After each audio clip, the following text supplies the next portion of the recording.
Hey guys, it's Brian. I'm going to show you one of my favorite things to eat when I'm home alone or I have some leftovers. This is what I like to eat at home. You're going to love this. You're going to be like, "You eat what?" Guys, you got to watch this. It's so good.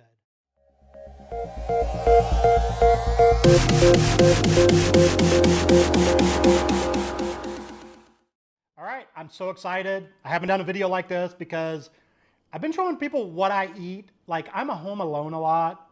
Like, I'm home cooking. I come up with like crazy ideas all the time, and I know we can't do a whole show on some of the stuff I eat, and some of the stuff I eat, it's so crazy that people are like, "I can't believe you just did that or ate that." This is gonna be one of those videos, okay?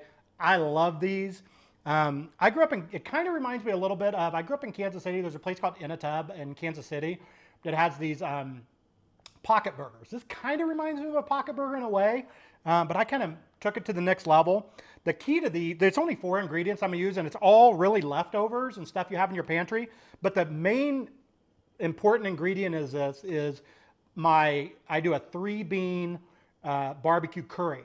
So you can find the video here on YouTube or whatever you're watching this at. You can find my 3-bean curry that takes, what did it take us, Ken, about 10 or 15 minutes to make a 3-bean curry?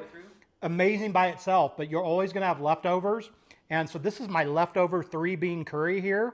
So that's gonna be the base. So what we're gonna do is we're gonna use our leftover 3-bean curry. We're gonna use, you can use whatever you want. You can use, this is like just TVP taco meat that I had sitting around from, like, my son wanted like traditional tacos. You can also, and I froze after I got done. We made so much one time that I froze it. You can also use beef crumbles. You can do Italian sausage crumbles. You can use tempeh. You can use whatever you like. But those sandwiches I told you about in Kansas City, the key ingredient in it was crumbled hamburger meat. So I kind of took and then they put beans on it and all kinds of stuff. So that's kind of what I'm doing, is I'm using this leftover kind of taco meat. And then we're going to throw that in. I've got a little omelet pan going here. We're just going to heat up these crunchies here like that. And get that going. And then get that going a little bit. I've got my omelet pan out for this because when I'm home cooking alone, I get the craving for these sandwiches all the time. And because it's about a 250, maybe 200 calorie meal, but it's a ton of protein. So you want to get that going real good. Make sure it's not frozen, obviously. So we're going to cook that down just until, I literally took this out of my freezer and threw it in here. So that's literally all I'm doing. So I'm going to take that. Let me just... There's like no prep for this. No prep. Grab stuff out of the fridge. Yep, that's it. That's it. Grab stuff out of the fridge, throw it in a pot, a pan, whatever we're using. Pan, right? Yeah. There's that culinary education paying off again. I don't know the difference between a pot and a pan. We just get that going real good. If you want a quick taco or a quick quesadilla or, you know, an omelet or something, you could throw some just egg or some mung bean in there and make you some eggs or whatever. But that's what we're going to do. We're going to get that heated up and then take our 3-bean curry, which is just kidney beans, black beans. There's some onions in there, some bell pepper. About 8 spices or so, Ken? About 7, 8. About 7 or 8 spices in there. We're going to throw that in there. And we say that, and if you watch the previous video, it's not overpowering in spice. No, I used about 2 teaspoons of just regular curry powder, and that's about all it needed. So we're going to get that going a little bit. And then the reason I have these oats out is sometimes, depending on how I make my curry, I might put a little oats in. I don't really need much today. I'm just going to put just a tiny, tiny bit of oats just to soak that up, and just a tiny bit of barbecue sauce. And then we're just going to let that cook into kind of little patties almost. Just a tiny bit of barbecue sauce, not much. I'm going to turn this heat down a little bit. That's it. Look at that. Just making like a little, just enough to where we can get it on a bun. So we're going to make little sliders out of this, little pocket burgers. Look at that. Doesn't that look good, Ken? Mm-hmm. So that's it. That's enough for probably about 3 sliders, actually. This isn't supposed to be a bean burger. This is supposed to be a messy, kind of like a sloppy Joe mix. Kind of like a sloppy Joe mix, but it's a pocket burger.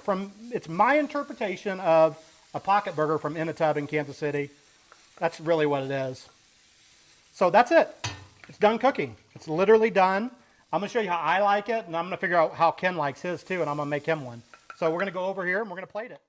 All right, so we're back over here. I'm actually going to take it out of the pan and put it in here because I don't want it to cook anymore. I've got it exactly the way I want it. So there's our pocket burger mixture, and I'm going to show you exactly how I like to cook these.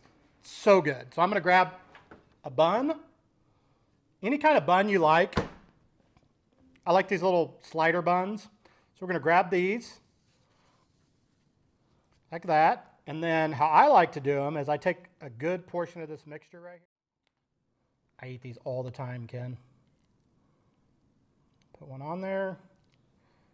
You can do these however you want. You really don't need to put anything else on these, but I'll show you how I usually do them. Sometimes I'll just, if I'm in a hurry, I'll just do them as is. Sometimes I'll even crack like some, I say crack, you don't have to crack, just egg in there. It's more like a kind of a breakfasty flavor. That's almost perfect. That's exactly the way I want them right there. Get all that off there.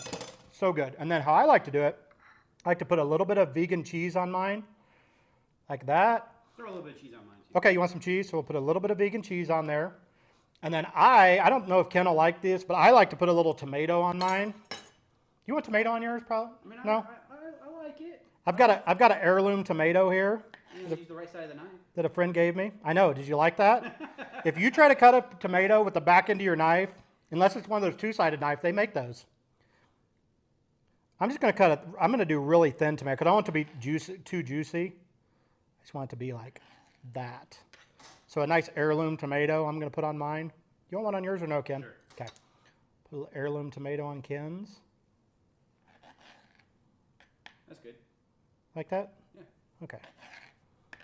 Put a little bit of tomato on there. I'm just going to put these pieces on, Ken. Like that. That's how I love to eat mine. And then I like just a little bit of lettuce. Do you want any lettuce, Ken, or no? Yeah. I'm going to put a little lettuce on there like that. Oh, my gosh. That's how I like them. That's it. Look at that. I mean, people are going to probably be watching this video going, what in the world did we just do? But I'm telling you, if you taste this, they're so good. Okay, so the thing with this that you got to know is that it's going to fall out. It's sloppy. It's sloppy. It's like a sloppy Joe, but it's not a sloppy Joe if you taste it. And I'm wearing white.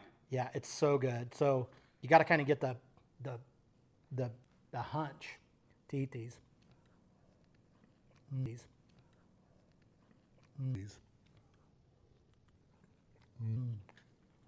Oh man, it's so good.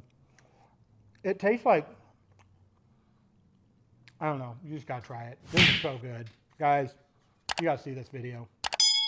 Try these, try my little sliders, my little lunch sliders that I eat when nobody else is watching. Love these.